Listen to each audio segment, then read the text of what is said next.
Bonjour à tous. Nous sommes le 10 juin 2026 et je viens de passer un moment agréable en découvrant la vie d'un personnage qui m'a touché et que je trouve d'une très grande valeur.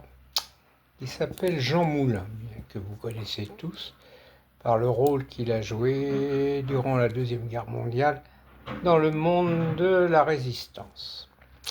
Bien, donc, je vais essayer de vous faire partager mon plaisir que j'ai eu en découvrant la vie de ce personnage exceptionnel.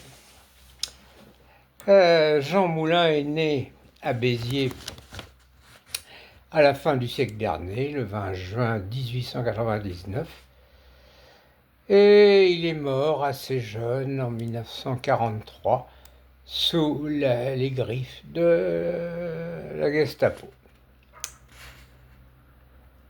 Il est né dans une famille bien établie, avec un père qui avait fait toute sa carrière dans le monde préfectoral, dans le sud de la France.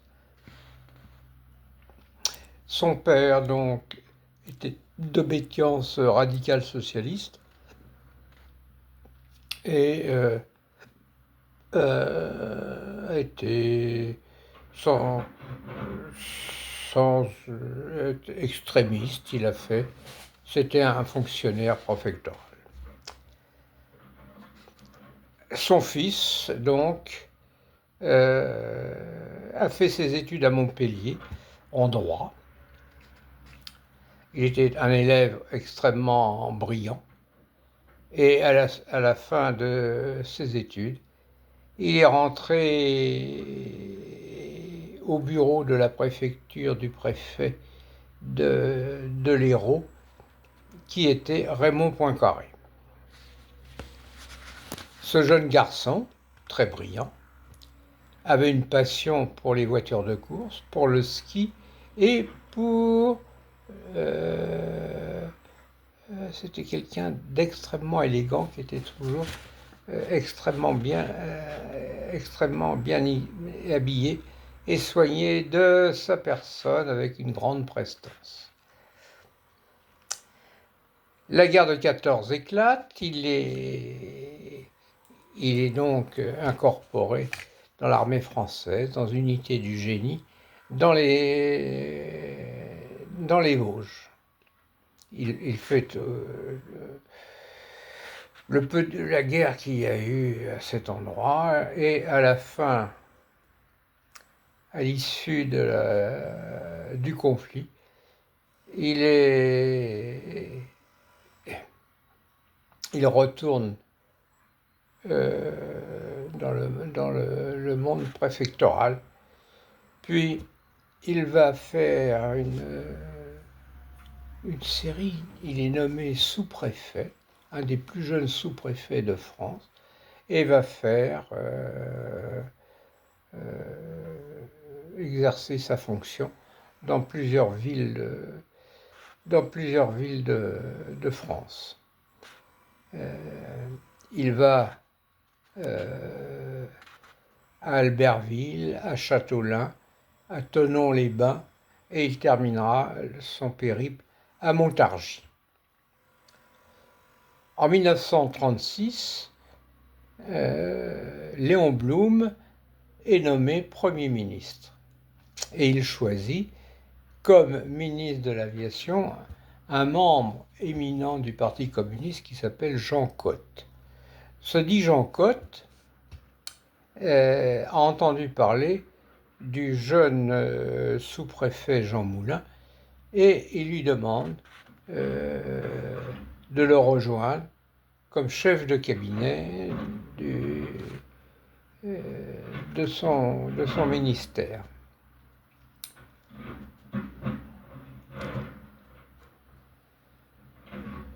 En 1937,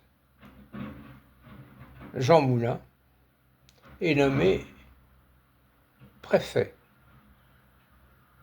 à Rodez, puis à Chartres. Mais voilà qu'en 1939, la guerre éclate et dans les mois qui suivent le début du conflit, la France est vaincue et l'Allemagne donc occupe la France prend les rênes en France notamment et sépare la France en deux parties. La France du Nord où ils seront présents et ce qu'on appelle la France libre, la France du Sud qui devient la France Sud. À cette époque, De Gaulle quitte la France et s'exile, n'accepte pas la position de Pétain et s'exile en Angleterre. Et commence à mettre en place les structures pour que la France reste la France. Bien. Donc, ce jeune Jean Moulin est nommé préfet à Rodez et à Chartres. Et donc, quand les Allemands prennent le pouvoir dans le nord de la France, il donne sa démission du corps préfectoral, n'acceptant pas d'exercer sous les ordres de l'autorité allemande. Et il demande son affectation dans l'armée française. Il passe une visite pour intégrer l'armée et sa candidature est refusée du fait de la médiocrité de sa vue. Il conteste la décision, on réexamine son dossier et en fin de compte, le ministère des Armées le réintègre et vont l'intégrer, non pas sous la forme active sur le front, mais il est affecté à la préfecture de Chartres. À cette époque-là, donc, la préfecture de Chartres était sous l'emprise des autorités allemandes qui établissent un procès verbal faisant valoir que des militaires sénégalais dépendant de l'armée française ont commis des méfaits, des méfaits envers la population civile de France. Et il demande à Jean Moulin de signer ce procès-verbal pour entériner l'histoire. Sans quoi, étant bien informé, Jean Moulin refuse de signer ce procès-verbal non justifié. De ce fait, les Allemands le soumettent à des tortures pour l'obliger à signer, sans quoi il refuse et s'y oppose, et va même jusqu'à envisager, sous les effets de la torture, de se suicider en se tapant la tête contre les murs de sa cellule. Les Allemands, voyant les choses, arrêtent et le mettent en prison avec des Sénégalais et pendant plusieurs années, et en 1939, il le libère. Dès qu'il est libéré, Jean Moulin passe la ligne de démarcation et s'installe sous un nom secret, change de nom, il s'installe dans la région d'Avignon et se fixe comme objectif de renforcer les réseaux de résistance dans le sud de la France, et lorsque tout ça sera en place, il ira à Londres rencontrer le général de Gaulle. Donc il entreprend cette action auprès des réseaux de résistance du sud de la France et en profite pour créer un journal, Combat, qui sera publié à l'issue de la guerre, hein. Moi que j'ai connu étant jeune, que mon papa lisait, et dans lequel le général de Gaulle très souvent écrivait des éditoriaux. Donc, une fois en place les réseaux renforcés, ces réseaux de résistance renforcés, Jean Moulin se rend à Lisbonne et de là il se fait transporter à Londres par les Britanniques. Il est reçu à Londres par le général Passy, qui sera une des chevilles ouvrières du monde de la résistance. Le lendemain, Passy l'emmène rencontrer le général de Gaulle. Jean Moulin est extrêmement impressionné par la personnalité et le charisme du général de Gaulle. Il lui rend compte de son action dans les réseaux de résistance en France et lui fait part des besoins qu'il aurait, tant matériels que financiers, pour continuer son action. Le général de Gaulle accepte et va dans son sens, et donc il le nomme délégué civil et militaire de la France, en zone libre en France.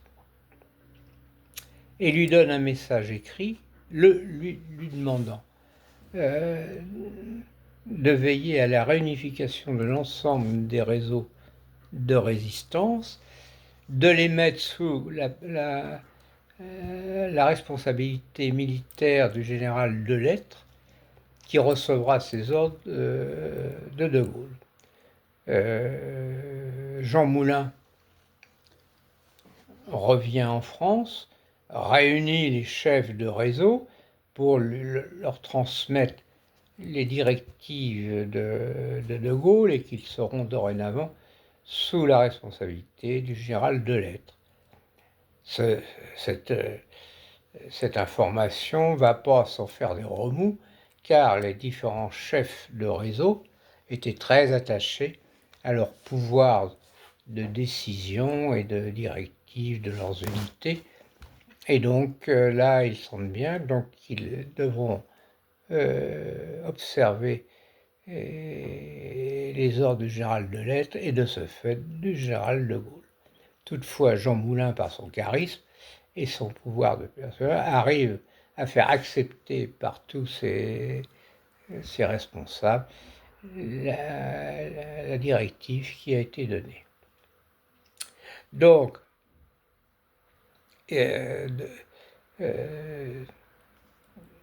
Jean Moulin continue à développer les réseaux et notamment à créer un réseau qui sera extrêmement important par ses actions. C'est un réseau qui a été créé dans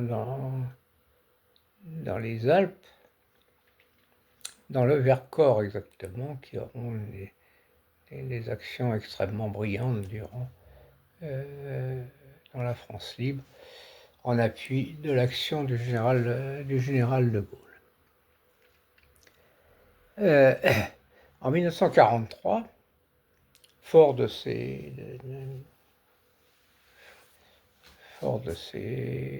actions, il retourne voir le général afin de faire le point avec lui. De Gaulle le nomme ministre représentant de Gaulle dans la France libre, et il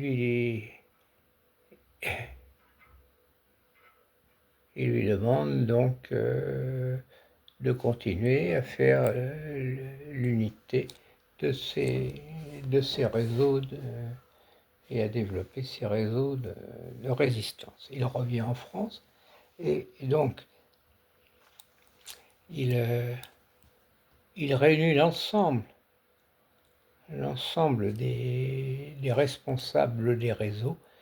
Il les rassemble à Caluire chez un certain docteur Dugoujon. L'objectif étant de nommer son successeur au cas il lui arrivait qu'il disparaisse. Mais durant la réunion, la Gestapo débarque, donc quelqu'un a trahi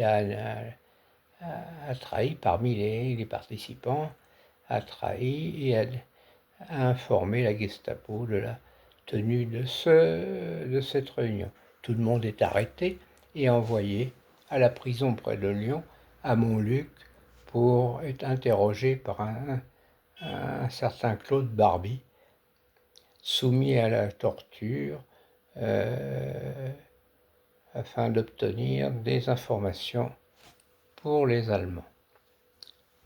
Au bout d'un certain temps, Jean Moulin est transporté à Paris pour être à nouveau interrogé et torturé. De là, on l'emmène, l'objectif était de l'emmener par le train en déportation en Allemagne. Et on annonce en gare de Metz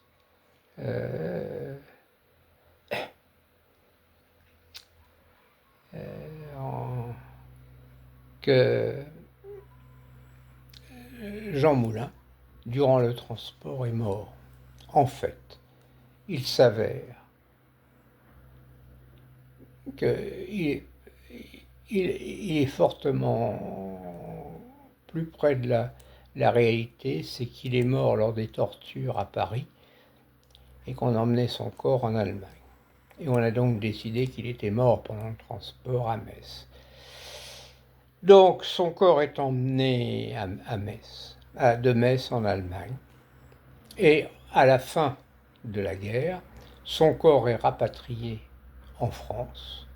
Et dès son arrivée à Paris, son corps est incinéré et ses cendres sont mises dans une urne qui sera déposée au Père-Lachaise. En 1964, De Gaulle décide de faire déposer les cendres de Jean Moulin au Panthéon, ce qui est fait en sa présence, et où Malraux fera l'éloge funèbre de Jean Moulin sur le parvis du Panthéon, dans un discours qui est resté mémorable. Voilà l'histoire de cet homme que je trouve tout à fait remarquable. Et bien, si ça vous a intéressé, rien ne vous empêche d'aller faire connaissance avec plus de détails de la vie de ce personnage qui fait partie de ceux qui ont construit qui ont contribué à élaborer ce qu'est la France à l'heure actuelle. Voilà, je vous souhaite une bonne journée. Merci à tous. Bye bye.